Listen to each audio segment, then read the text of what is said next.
En repartant des exemples précédents, nous allons chercher à déterminer la dépendance ou l'indépendance de deux événements. Donc ici, nous avons un premier tirage et puis un second.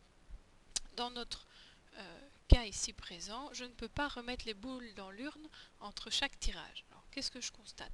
C'est qu'au premier tirage, la probabilité d'avoir une jaune était de 7/20e, alors qu'au deuxième tirage, dans un cas, elle est de 6/19e, dans l'autre cas, elle est de 7/19e.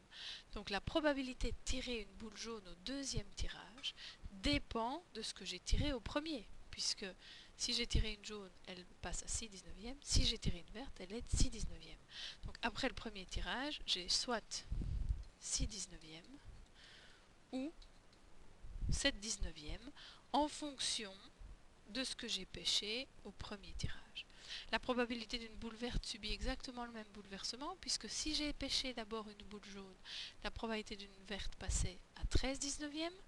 Si j'avais commencé par pêcher une verte, puisqu'il y a une verte en moins dans l'urne, la probabilité de pêcher une deuxième verte était passée à 12/19.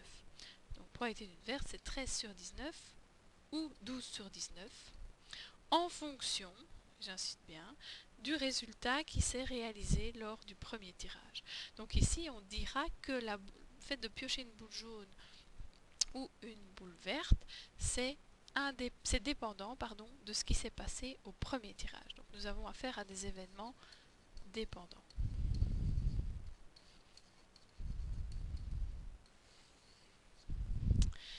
Par contre, dans le deuxième exercice, si je peux remettre les boules dans l'urne entre chaque tirage, finalement j'ai toujours 20 boules dans l'urne, toujours 7 jaunes et toujours 13 vertes. Et donc je constate que quelle que soit l'issue du premier tirage, jaune ou vert, la probabilité de tirer une jaune au deuxième est toujours de 7/20e, alors que la probabilité de tirer une verte est restée à 13/20e.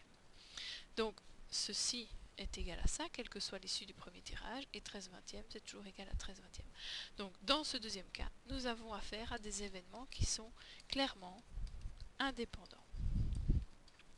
Tout ça est clairement dû au fait que nous avons mis les boules dans l'urne, donc nous n'avons pas changé le nombre de boules initiales ou le nombre de boules totales dans cette urne, mais surtout nous n'avons pas modifié le nombre de boules jaunes et le nombre de boules vertes.